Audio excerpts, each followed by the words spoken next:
Mga kabongga, nandito nga kami ngayon sa Expo City. Dati po itong Expo 2020 pero ngayon ginawa na nilang Expo City. Dito lang po yan sa Jubel Alley. Search na lang po Expo City at lalabas po yan sa Google Map or Waze. Mga kabongga, matagal na namin planong maglayag or maglakbay. Ano ba ang tawag yung travel? Charis. So matagal na nga naming balak maggalagala ni na Rebecca at Saman. Pero ngayon ay natuloy na rin sa wakas. Kaya kung hindi pa natutuloy yung mga lakad nyo, ituloy nyo na mga kabongga. Mga kabongga, kung nakapunta ka ng 2020 dito or ng 2021 ay hindi na kasing ganda ng dati. Marami na kasi ang nakasara sa kanila mga pavilyon.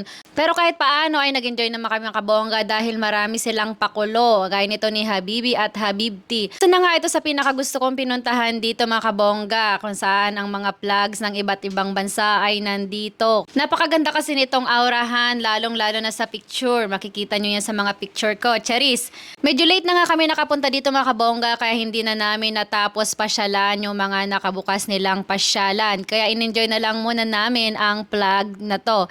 Tingnan mo nga naman at sobra talagang enjoy namin. Mga kabongga, isa na sa pinakagusto ko dito yung dome dahil napakaganda talaga ng view. Pero nga lang, hindi kami nakapasok dahil meron silang pa-event at nerentahan nila ang loob nito. Kaya hanggang labas lang tayo mga kabongga. Thank you sa panonood!